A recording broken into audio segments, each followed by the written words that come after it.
Lee, how you doing?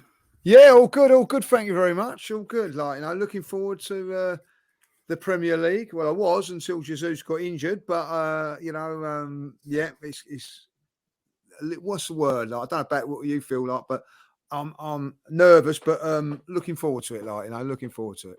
I'm nervous and not looking forward to it. Well, your season so far, I mean, you must be a happy gunner right now. Oh, without a doubt. I'm going to be really honest. I think we going up to in the 14 games. Arsenal were the best team in the league. Playing the best football. Table don't lie. They say that at times, but sometimes it does. At this stage of the season. But I think that Manchester City were struggling a little bit. They'd probably be quite glad that it has finished. After that Brentford defeat. And we've just kept going on in our merry way. So yeah, I've been more than impressed with the way we play. We've a couple of players that have made a massive difference to us, and that being Jesus and Saliba. And of course, there's a big doubt that both of them, well, definitely one we know won't be playing, but it could be possibly both of them not playing. And they're the game changers for us this season. They've turned us. Shinchenko's come, but he's been in and out. But them two have been, 14 games, 14 appearances. Saliba's been fantastic, by the way. Harry never got more minutes for France is beyond me. But there you go. So, yeah, it's been fantastic start to the season. Could you ask for any better? Yes, you could, because the Premier League come out today and say, oh, we made a mistake on the goal at Manchester United. So if that was correctly given, as they said it should have been, we'd have gone 1-0 up against Man United. We could have had another 3 points. So, but all in all, yeah, can't complain. Can't complain. What's the biggest difference between Arsenal last season and Arsenal this season? Is it purely down to the introduction of those 3 new players, so. Or is there something else going on? I think a good pre-season. I think that we had a fantastic pre-season. Same players playing week in, week out. But them two players change. I say it now. Saliba's been fantastic, but Jesus up front has just been a revelation. I was saying earlier on a different podcast, he's actually changed the perceptive. Change what a centre forward is. You know what I mean? Oh, it's all about goals. All about goals. He's come along and said, no, well, yeah, you can score goals, but it ain't necessarily about goals. His creativity, the way he bosses players, frightens players, takes defenders out of positions, taking them to places they don't want to go. Then other players getting in there. It was highlighted a lot if you look back at our goal against Liverpool in the first couple of minutes when Martinelli gets in. We haven't got that now. And I think that I'll be really honest with you, I weren't that excited when he first come to the club, when he signed. After I watched him I went fortunate enough to go to Nuremberg and watch him. And then when I watched him in America, I changed my mind. He's that good. So he's a massive, massive loss to Arsenal. And I think, the one reason that we're 5 points clear is because of him. And now we're without him for a couple of months. So thanks to the World Cup. It's a bit like your Firmino, really, isn't it? He's not renowned for scoring loads of goals at Liverpool, but he's crucial to when they had Mane, getting Salah and Mane playing. He was crucial to get the best out of them, and he's a bit like that at Arsenal. He allows the best out of Odegaard, Martinelli, and Saka as well. And I know what you mean. I thought he was a really good signing for you mainly because Arteta had him at Man City, and I thought, well, he knows Arteta. Arteta knows him. And some transfers, not very many, Lee, but some transfers just make sense. And I thought that was one of them. I think he's been brilliant for you as well. Will you win the title? Do you know what? Even though Manchester City, I think we're 5 points clear of them. I even think with Jesus, I'll be really honest, I wouldn't suspect us to be able to maintain that form. I think that they will. If you'd be really honest, I don't think Manchester City will lose no more than 4 games this season. I think Arsenal will lose more than that, even with Jesus. So I don't think that we will. But if Arsenal are very, very shrewd and invest in January early, in a couple of players, then we've got a chance to push them all the way. And I think that's what I really want Arsenal to do. You know, whether they win it or not, let's give it a bloody good go. You know what I mean, and see what we can do.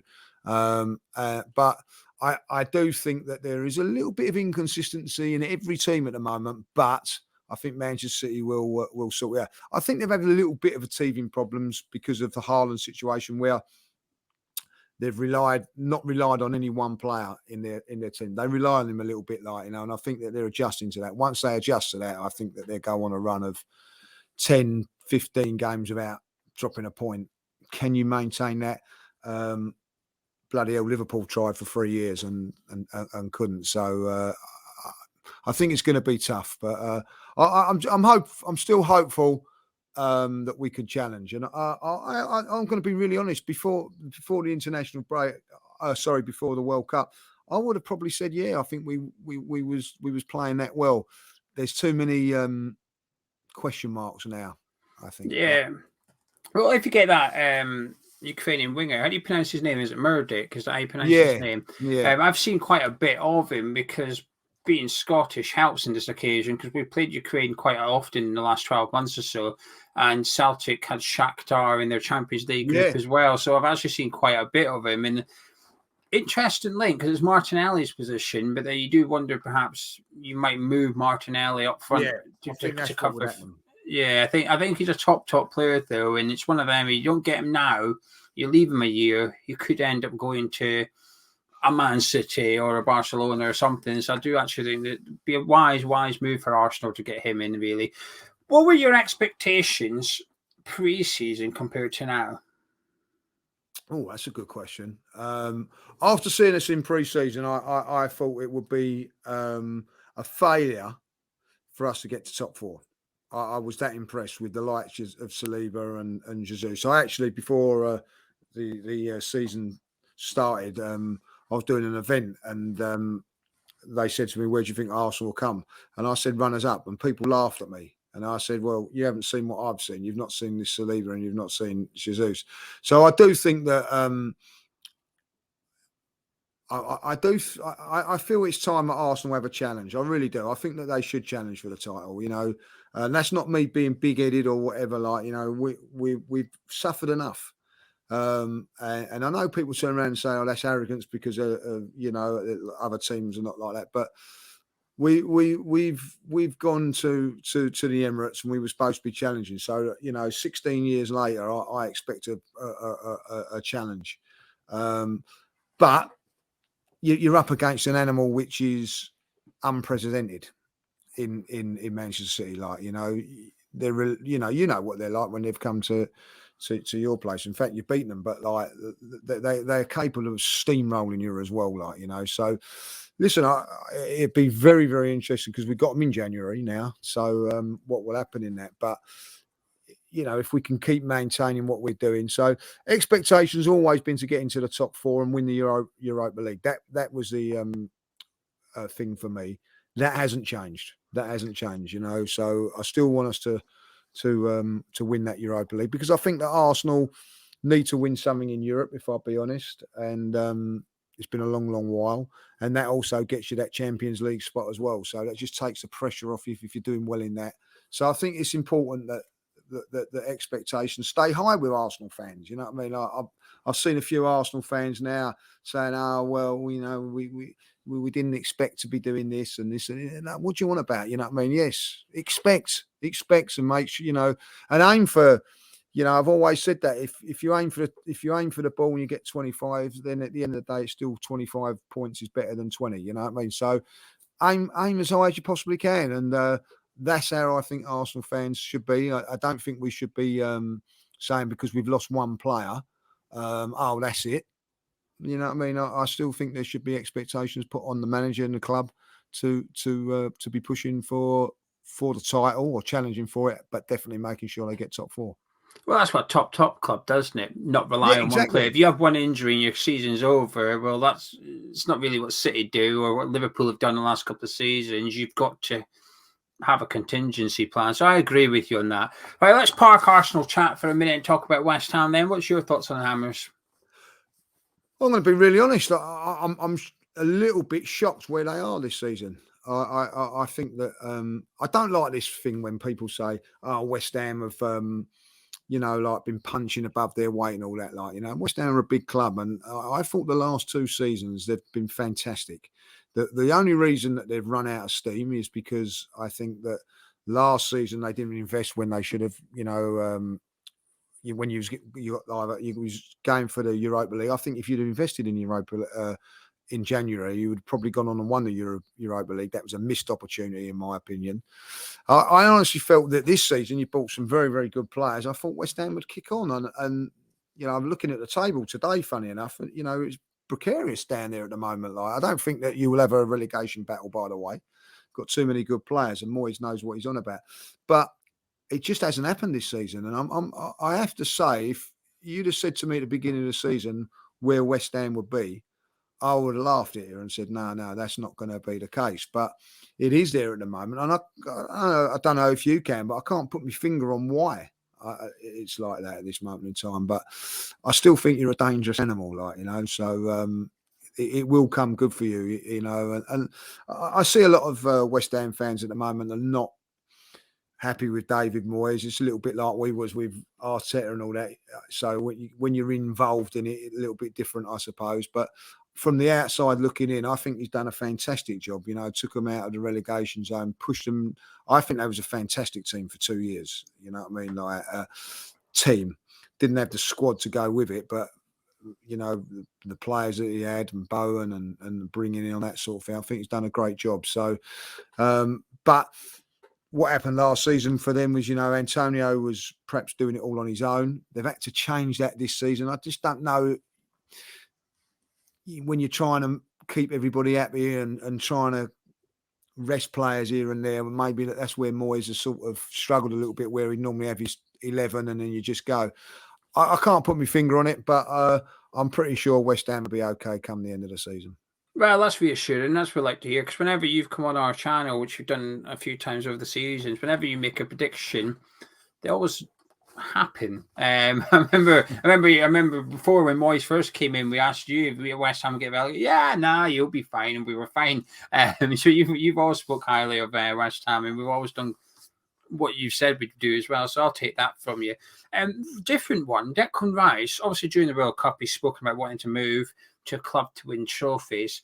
Is that somebody who you would like at the Emirates as an Arsenal fan? You'd like him, but you're talking big money, and I think realistically, the money that you're looking at is probably too much. I think that Declan Rice is underrated. I don't know how you feel about it. I feel that he gets a little bit of a raw deal at times because he does all the dirty work and he does it very, very well. But he's got talent. I believe that. But yeah, I would love to have Declan Rice. But you're looking at West Ham, and I would imagine West Ham are looking for 80 million plus. I don't know how many years he's got left of his contract. If he starts running it down, then maybe it'd be a bit cheaper. But as far as I know, they've still got a few years left on it.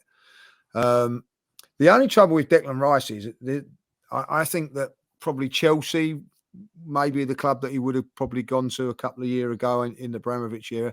That ain't there no more, I don't think. You know what I mean? I don't think Chelsea can chuck out money like they used to, like confetti. So it'd be interesting where he would go. Manchester United is, it would be a destination, I suppose, but are they guaranteed winning trophies? No. Manchester City, they've just sort of went down the Phillips route, didn't they? Which is a bit cheaper, but it'd be interesting where he does go. If he does, I don't know if West Ham are definitely not going to let him go on the cheap, but he's certainly a player that I rate very, very highly, and that's not just. Forget about his England stuff.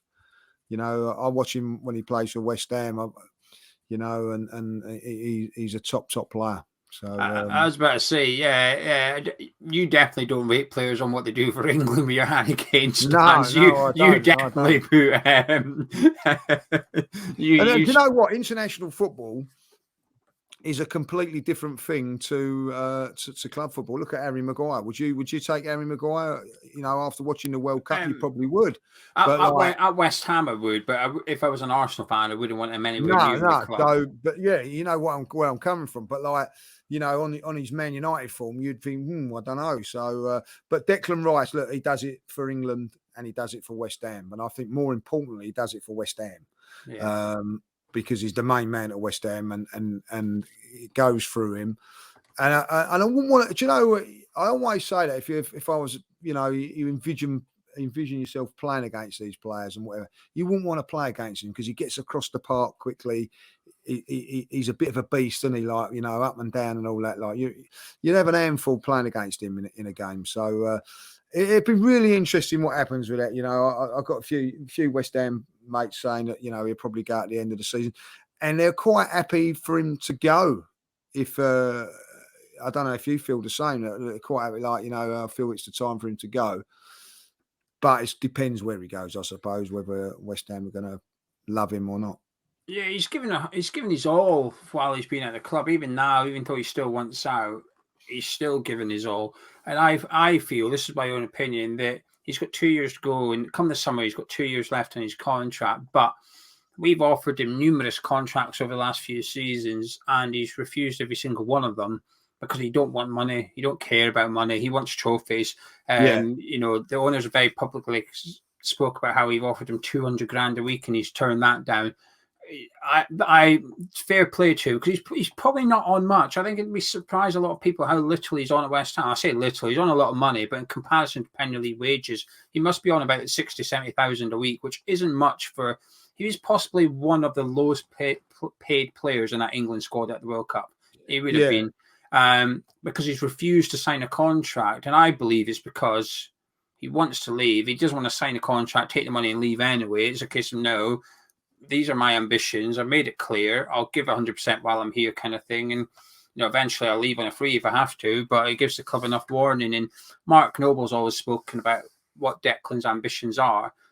So he's clearly had very honest conversations with the captain of the club from last season. And I've got a lot of time for players like that A, have the right ambition, which is to win trophies, and B, just have honesty and respect for the fan base and the club you're playing for, just to be honest with them and not to do the dirty behind their back kind of thing. So I've got a lot of time for it. That's why he'll have my blessing when he goes in the summer. And I hope he does go on and win trophies and stuff and fulfill his ambitions, because in this day and age, hearing somebody speak about trophies rather than money it's refreshing. It's a very refreshing thing. And he's being honest, isn't he? He's not. Yeah. He's actually being honest and upfront. He's saying, look, you know, you can get some money for me now, or if you want me to stay here for the next 2 years, I will, but then I'm going to go for nothing. So he's actually put the ball firmly in West Ham's court, like, you know. So you know, and I think that, you know, he's doing the right thing. But when you look at it, probably like he's sitting in that England camp, you know, like someone like Phillips, who I believe that Declan Rice is much better than him, he's probably doubled his money. You know, you look at Martinelli, Arsenal now is 21, I think 21. Might be 22 now, but in that range, is just about to sign a new deal worth 200 grand a week. You know, so you're only going to be paying him what he deserves to. So at the end of it, so for him to hold out, you got to admire him for that, like, you know. Yeah, right. Let's turn our attention to the game then. How do you see it going at the Emirates on Monday night? Do you know what? I would have been a lot confident. Do you know what? I would have had no fears if it was, you know, after we played Wolves and then we had West Ham. I would have had no fear. But we're going into the unknown again now. I don't know how you feel about that. You know, West Ham weren't in great form going into that break, but they've been able to, you know, press the restart button. So I just don't know how it's going to go. But like, I think because we're at home, and I feel that defensively we'll probably just be okay. I think that 1 or 2-0 maximum. I don't see it being anything higher than that, you know.